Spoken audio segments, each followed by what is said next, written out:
دوسرا باب مسیح مصلوب کے بارے پیغام۔ اور اے بھائیو، جب میں تمہارے پاس آیا اور تم میں خدا کے بھید کی منادی کرنے لگا تو اعلیٰ درجے کی تقریر یا حکمت کے ساتھ نہیں آیا، کیونکہ میں نے یہ ارادہ کر لیا تھا کہ تمہارے درمیان یسوع مسیح بلکہ مسیح مصلوب کے سوا اور کچھ نہ جانوں گا۔ اور میں کمزوری اور خوف اور بہت تھرتھرانے کی حالت میں تمہارے پاس رہا، اور میری تقریر اور میری منادی میں حکمت کی لبھانے والی باتیں نہ تھیں، بلکہ وہ روح اور قدرت سے ثابت ہوتی تھی، تاکہ تمہارا ایمان انسان کی حکمت پر نہیں بلکہ خدا کی قدرت پر موقوف ہو۔ خدا کی حکمت۔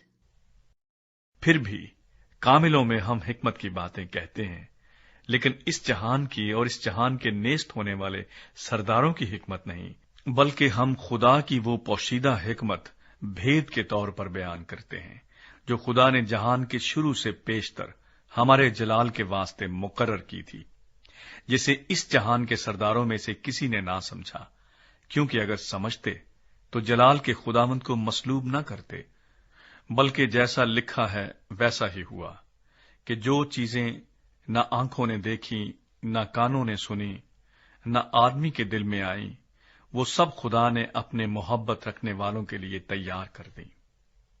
لیکن ہم پر خدا نے ان کو روح کے وسیلے سے ظاہر کیا، کیونکہ روح سب باتیں بلکہ خدا کی طے کی باتیں بھی دریافت کر لیتا ہے، کیونکہ انسانوں میں سے کون کسی انسان کی باتیں جانتا ہے سوا انسان کی اپنی روح کے جو اس میں ہے۔ اسی طرح خدا کے روح کے سوا کوئی خدا کی باتیں نہیں جانتا۔ مگر ہم نے نہ دنیا کی روح بلکہ وہ روح پایا جو خدا کی طرف سے ہے، تاکہ ان باتوں کو جانے جو خدا نے ہمیں عنایت کی ہیں۔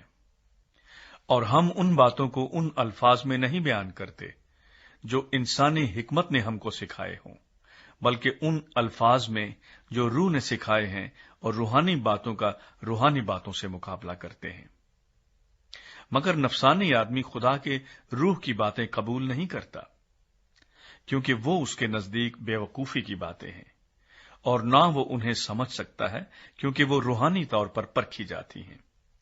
لیکن روحانی شخص سب باتوں کو پرکھ لیتا ہے، مگر خود کسی سے پرکھا نہیں جاتا۔